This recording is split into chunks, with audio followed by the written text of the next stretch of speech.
ಒಂದು ಸಮಯದಲ್ಲಿ ಇನ್ಫೋಸಿಸ್, ವಿಪ್ರೋ, TCS ಕಂಪನಿಯ ಕೆಲಸ ಸಿಕ್ಕರೆ ಸಾಕಪ್ಪ, ಹ್ಯಾಪಿಯಾಗಿ ಲೈಫಲ್ಲಿ ಸೆಟಲ್ಡ್ ಅನ್ನೋ ಫೀಲ್ ಇತ್ತು. ವರ್ಕ್ ಲೆಟರ್ ಒಂದು ಆಫರ್ ಅಲ್ಲದೆ ಗೋಲ್ಡನ್ ಟಿಕೆಟ್ ಆಗಿತ್ತು. ಇದೊಂದು ಸೋಷಿಯಲ್ ಕಾಂಟ್ರಾಕ್ಟ್ ತರಹ ಕೆಲಸ ಮಾಡ್ತಾ ಇದ್ದರು. ಕಂಪನಿಯವರಿಗೆ ನಿಮ್ಮ ಕೆಲಸದಲ್ಲಿ ಪ್ರಾಮಾಣಿಕತೆ, ನಿಷ್ಠೆ ಇದ್ದರೆ ನಿಮಗೆ life long security, respect, middle class status ನಾವು ಕೊಡ್ತೇವೆ ಅಂತ ಒಂದು ಕಂಪನಿಯ ಕಮಿಟ್ಮೆಂಟ್ ಆಗಿತ್ತು. ಲಕ್ಷಾನುಗಟ್ಟಲೆ ಜನ ಈ ಕಾಂಟ್ರಾಕ್ಟ್ ಮೇಲೆ ಭರವಸೆ, ನಂಬಿಕೆಯನ್ನು ಇಟ್ಕೊಂಡಿದ್ದರು. ಆದರೆ ಈಗಿನ ದಿನಗಳಲ್ಲಿ ಆ ಕಾಂಟ್ರಾಕ್ಟ್ ಎಲ್ಲ ಮುರಿದು ಹೋಗಿದೆ. ಈಗ ಹೊಸದಾಗಿ UG, PG, under graduation, post graduation ಮಾಡಿಕೊಂಡು ಬಂದ ಫ್ರೆಷರ್ಸ್ ಕೈಯಲ್ಲಿ ಅಪಾಯಿಂಟ್ಮೆಂಟ್ ಲೆಟರನ್ನು ತಿಂಗಳಾನುಗಟ್ಟಲೆ ಕೈಯಲ್ಲಿ ಹಿಡ್ಕೊಂಡು ಕಾಯ್ತಾ ಇರುವಂತಹ ಪರಿಸ್ಥಿತಿ ನಿರ್ಮಾಣ ಆಗಿದೆ. 5 ವರ್ಷ ವರ್ಕ್ ಮಾಡಿರುವಂತಹ ಪ್ರೊಫೆಷ್ನಲ್ ಕಂಪನಿ ವರ್ಕರ್ಸ್ಗೆ ಒಂದು ಕೆಲಸಕ್ಕೋಸ್ಕರ 7 ರೌಂಡ್ಸ್ ಇಂಟರ್ವ್ಯೂವನ್ನು ಕೊಡ್ತಾ ಇದ್ದಾರೆ. ಈಗ ಆಫೀಸಿಗೆ ಹೊಸ ವರ್ಕರ್ ಬೇರೆ ಬಂದಿದ್ದಾರೆ. ಅವರು ಯಾರು ಅಂದರೆ AI, ಆರ್ಟಿಫಿಷಿಯಲ್ ಇಂಟೆಲಿಜೆಂಟ್. ಇವರಿಗೆ ಸ್ಯಾಲರಿನೂ ಅವಶ್ಯಕತೆ ಇಲ್ಲ ಮತ್ತು ರಜೆನೂ ಬೇಕಾಗಿಲ್ಲ. ಯಾಕಂದರೆ ಜೀವ ಇರೋ ಮನುಷ್ಯನೇ ಅಲ್ಲ. ಒಬ್ಬ ಮನುಷ್ಯ ಒಂದು ಕೆಲಸನ ಮಾಡೋಕ್ಕೆ ಗಂಟೆಗಳ ಕಾಲ ಸಮಯವನ್ನು ತೆಗೆದುಕೊಂಡ್ರೆ AI ನಿಮಿಷಗಳಲ್ಲಿ ಕೆಲಸವನ್ನು ಮಾಡಿ ಮುಗಿಸಿರುತ್ತೆ. ವರ್ಷ 2000ರಲ್ಲಿ Y2K ಪ್ರಾಬ್ಲಮ್, ಜಗತ್ತಿನ ಕಂಪ್ಯೂಟರ್ ಸಿಸ್ಟಮ್ ಫೇಲ್ ಆಗುವಂತಹ ತೊಂದರೆ ಇದ್ದಾಗ ಭಾರತದ IT ಪ್ರೊಫೆಷನಲ್ಸ್ ಜಗತ್ತನ್ನು ಸೇವ್ ಮಾಡಿದರು. ಇಲ್ಲಿಂದ ಆಫ್ಶೋರಿಂಗ್, ಔಟ್ಸೋರ್ಸಿಂಗ್ ಮಹಾಯುಗ ಶುರುವಾಗುತ್ತೆ. ಇದರಿಂದ ಕಾಸ್ಟ್ ಆರ್ಬಿಟ್ರೇಜ್ ಶುರುವಾಗುತ್ತೆ. ಆರ್ಬಿಟ್ರೇಜ್ ಅಂದರೆ ಮಧ್ಯಸ್ಥಿಕೆ. ಒಂದು ವಸ್ತುವನ್ನು ಒಂದು ಸ್ಥಳದಲ್ಲಿ ಕಡಿಮೆ ಬೆಲೆಗೆ ಖರೀದಿಸಿ ಹೆಚ್ಚಿನ ಬೆಲೆಗೆ ಬೇರೆ ಸ್ಥಳದಲ್ಲಿ ಮಾರಾಟ ಮಾಡಿ ಲಾಭವನ್ನು ಗಳಿಸುವುದು.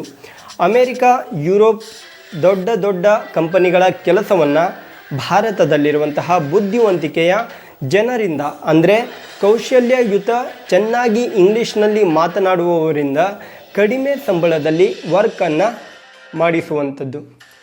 ಭಾರತದಲ್ಲಿ ಪವರ್ ಅಂದರೆ ಟೆಕ್ನಾಲಜಿಯ ಆವಿಷ್ಕಾರ. ಭಾರತದಲ್ಲಿದ್ದ ಟೆಕ್ನಾಲಜಿಯಲ್ಲಿ ಉತ್ತಮ ರೀತಿಯಲ್ಲಿ ಎಕ್ಸಿಕ್ಯೂಟ್ ಮಾಡೋದಾಗಿದೆ. ಬೆಂಗಳೂರು, ಹೈದರಾಬಾದ್, ಪುಣೆ ಅಂತಹ ನಗರಗಳನ್ನು ಆಯ್ಕೆ ಮಾಡಿಕೊಳ್ತಾರೆ. ಲಕ್ಷಾನುಗಟ್ಟಲೆ ಕುಟುಂಬದವರಿಗೆ ಬಡತನದಿಂದ ಮೇಲೆ ಬರುವುದಕ್ಕೆ ಸಾಮಾಜಿಕ ಕ್ರಾಂತಿಯನ್ನು ಮಾಡ್ತಾರೆ. ಆ ಸಮಯದಲ್ಲಿ ಸೆಕ್ಯೂರಿಟಿಯ ಅರ್ಥ ಗವರ್ನಮೆಂಟ್ ಜಾಬ್ ಆಗಿತ್ತು. IT ಹೊಸದಾದ ಅಟ್ರ್ಯಾಕ್ಟಿವ್ ಕನಸನ್ನು ತೋರಿಸುತ್ತೆ. ಈ ಭರವಸೆಯಿಂದ IT ಜಾಬ್ಗೆ ಬಹಳಷ್ಟು ಜನ ಬರ್ತಾರೆ. PwCಯ ಒಂದು ಸರ್ವೆ ಪ್ರಕಾರ 81% ಭಾರತೀಯರಲ್ಲಿ ಜಾಬ್ ಸ್ಟೆಬಿಲಿಟಿಯ ಹೆದರಿಕೆಯಲ್ಲಿದ್ದಾರೆ.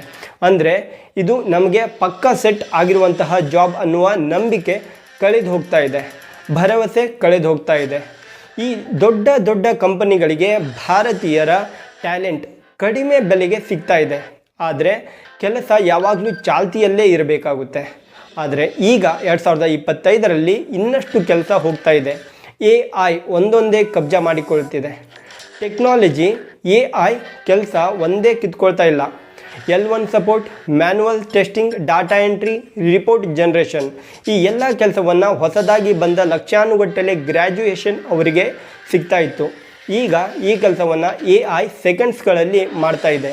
ಈಗ ಈ ಕಂಪನಿಯವರಿಗೆ ಫ್ರೆಷರ್ಸ್ ಗ್ರ್ಯಾಜುಯೇಷನ್ ಅವರ ಅವಶ್ಯಕತೆ ಇಲ್ಲ. ಕಂಪನಿಯವರಿಗೆ ಎಂಥವರು ಬೇಕು ಅಂದರೆ ಈಗ AI, ಆರ್ಟಿಫಿಷಿಯಲ್ ಇಂಟೆಲಿಜೆಂಟ್ ಮ್ಯಾನೇಜ್ ಮತ್ತು ಡೈರೆಕ್ಟ್ ಮಾಡೋದಕ್ಕೆ ಬಂದರೆ ಸಾಕಾಗುತ್ತೆ. ಈಗ ಮೊದಲಿನ ಹಾಗೆ ಕೆಲಸ ಸಿಗ್ತಾ ಇಲ್ಲ. ಬಹಳಷ್ಟು ಕೆಲಸಗಳು ಕಡಿಮೆ ಆಗ್ತಾ ಇದ್ದಾವೆ. ಈಗ 40ರಿಂದ 45 ವರ್ಷದ ಪ್ರೊಫೆಷ್ನಲ್ ಆ ಜನ್ರೇಷನ್ ಅವರಿಗೆ ಪರಿಣಾಮ ಬೀರ್ತಾ ಇದೆ. ಮೊದಲಿನಿಂದಲೂ ಮಾಡಿಕೊಂಡು ಬಂದ ಆ ವರ್ಕ್ಗೆ ವ್ಯಾಲ್ಯೂ ಕಡಿಮೆ ಆಗ್ತಾ ಇದೆ. ಫ್ರೆಷರ್ಸ್ ಜಾಸ್ತಿ ಆಗ್ತಾ ಇದ್ದಾರೆ. ಯುವಕರ ಹಾಗೆ ಕೆಲಸ ಮಾಡೋಕ್ಕೆ ಆಗ್ತಾ ಇಲ್ಲ. AIನಿಂದ ವರ್ಕಿಂಗ್ ಟೀಮ್ ಕಡಿಮೆ ಆಗ್ತಾ ಇದೆ. 20 ವರ್ಷದ ಎಕ್ಸ್ಪೀರಿಯನ್ಸ್ ಇದ್ದರೂ ಕೂಡ ಬೆಲೆ ಕಡಿಮೆ ಆಗ್ತಾ ಇದೆ. ಫ್ರೆಷರ್ಸ್ ಜಾಸ್ತಿ ಆಗ್ತಾ ಇದ್ದಾರೆ. ಬ್ಯಾಂಕ್ ಆಫ್ ಅಮೇರಿಕಾದ ಸೆಂಟ್ರಲ್ ಬ್ಯಾಂಕ್ ಇಂಟ್ರೆಸ್ಟ್ ರೇಟ್ ಜಾಸ್ತಿ ಆದರೆ ಅಮೇರಿಕಾದ ಕಂಪನಿಗಳಿಗೆ ದುಡ್ಡು ದುಬಾರಿ ಆಗ್ತಾ ಹೋಗುತ್ತೆ. ಅವರು ಅವರ ಖರ್ಚನ್ನು ಕಡಿಮೆ ಮಾಡಿಕೊಳ್ಳಬೇಕಾಗುತ್ತೆ. IT ಬಜೆಟ್ನ ಮೇಲೆ ಪರಿಣಾಮ ಆಗುತ್ತೆ. ಪ್ರಾಜೆಕ್ಟ್ ಕ್ಯಾನ್ಸಲ್ ಆಗುತ್ತೆ, ಡೀಲ್ಸ್ ಕಡಿಮೆ ಆಗ್ತಾ ಹೋಗುತ್ತೆ. ಇದರ ಪರಿಣಾಮ ನೇರವಾಗಿ IT ಕಂಪನಿ ಬೆಂಚ್ ಪಾಲಿಸೀಸ್ ಮೇಲೆ ಪರಿಣಾಮ ಆಗುತ್ತೆ. IT ಬೆಂಚ್ ಪಾಲಿಸೀಸ್ ಮೊದಲಿಗೆ ಸೇಫ್ ಝೋನಲ್ಲಿ ಇತ್ತು, ಈಗ ಹೈ ಪ್ರೆಷರ್ ಅಲ್ಲಿದೆ. ಕಂಪನಿಗಳ ಮೇಲೆ ಕ್ಲೈಂಟ್ಸ್ ಅವರ ಪ್ರೆಷರ್ ಇರುತ್ತೆ. ಇದರಿಂದ ಕಂಪನಿಗಳಲ್ಲಿ ಖಾಲಿ ಇರುವಂತಹ ಎಂಪ್ಲಾಯೀಸ್ ಅವರ ಖರ್ಚನ್ನು ತಮ್ಮ ಮೇಲೆ ಹಾಕ್ಕೊಳ್ಳುವುದಿಲ್ಲ. ಇದರ ಪರಿಣಾಮ ಎಂಪ್ಲಾಯೀಸ್ ಮೇಲೆ ಬೀಳುತ್ತೆ. ಜಾಬ್ ಹೋಗುತ್ತೆ. ಯಾವಾಗ ಕೆಲಸ ಇವರು ಹೋಗುತ್ತೆ, ಎಂಪ್ಲಾಯಿಗೆ ಮಾತ್ರ ಅಲ್ಲ, ಕುಟುಂಬದವರಿಗೆಲ್ಲ ಇಂಪ್ಯಾಕ್ಟ್ ಆಗುತ್ತೆ. ಮಕ್ಕಳ ಎಜುಕೇಷನ್ ಖರ್ಚು, ಪೋಷಕರ ಮೆಡಿಕಲ್ ಖರ್ಚು, ಮನೆ ಅಥವಾ ಗಾಡಿಯ EMI ಇವೆಲ್ಲ ಕ್ಷಣಗಳಲ್ಲಿ ನಿಂತೋಗುತ್ತೆ. ಇದೇನು ಆರ್ಥಿಕ ಬಿಕ್ಕಟ್ಟು ಅಂದ್ಕೊಂಡ್ರಾ? ಅಲ್ಲ, ಕುಟುಂಬದ ಭವಿಷ್ಯದ ಬರುವಂತಹ ಒಂದು ಪ್ರಶ್ನೆ. ಪಾಲಿಸಿ, ನೀತಿ, ಸತ್ಯ, ನ್ಯಾಯ, ನಡವಳಿಕೆ, ಮಾನವೀಯತೆ. ಜೂನ್ 2025ರಲ್ಲಿ ಕರ್ನಾಟಕ ಸರ್ಕಾರ Karnataka shops and commercial establishment act 1961 ಅಮೆಂಡ್ಮೆಂಟಲ್ಲಿ ಪ್ರಪೋಸಲ್ನ ಪ್ರಕಾರ IT ಸೆಕ್ಟರ್ನ ಎಂಪ್ಲಾಯೀಸ್ಗೆ ವರ್ಕಿಂಗ್ ಟೈಮ್ನ ದಿನಕ್ಕೆ 10 ಗಂಟೆ ಇದ್ದಿದ್ದನ್ನು 12 ಗಂಟೆ ಮಾಡಬೇಕು ಅಂತ ಚರ್ಚೆ ಆಗಿದೆ. 3 ತಿಂಗಳಲ್ಲಿ ಓವರ್ ಟೈಮ್ನ ಲಿಮಿಟ್ 50 ಗಂಟೆಯಿಂದ 144 ಗಂಟೆಗೆ ಜಾಸ್ತಿ ಮಾಡ್ತಾ ಇದೆ. ಸರ್ಕಾರ ಇದನ್ನು ಫ್ಲೆಕ್ಸಿಬಿಲಿಟಿ ಅಂತ ಹೇಳ್ತಾ ಇದೆ.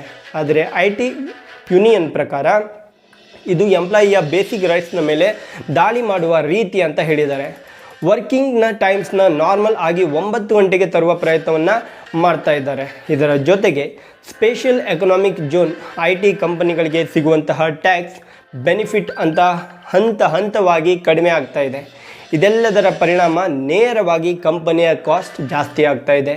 ಕಂಪನಿ ಕಾಸ್ಟ್ ಜಾಸ್ತಿ ಆದರೆ ಇದನ್ನು ವಸೂಲಿ ಮಾಡುವ ಪ್ರೆಷರ್ ನೇರವಾಗಿ ಎಂಪ್ಲಾಯೀಸ್ ಮೇಲೆ ಹಾಕ್ತಾರೆ.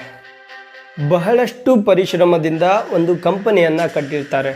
ಒಟ್ಟಿನಲ್ಲಿ ಎಲ್ಲ ಯುವ ಜನತೆಗೆ ಒಳ್ಳೆಯದಾಗಬೇಕು, ವರ್ಕರ್ಸ್ರನ್ನು ಗೌರವಯುತವಾಗಿ ಕಾಣಬೇಕು ಅನ್ನೋದು ನನ್ನ ಪ್ರಾರ್ಥನೆ. ನಮಸ್ಕಾರ.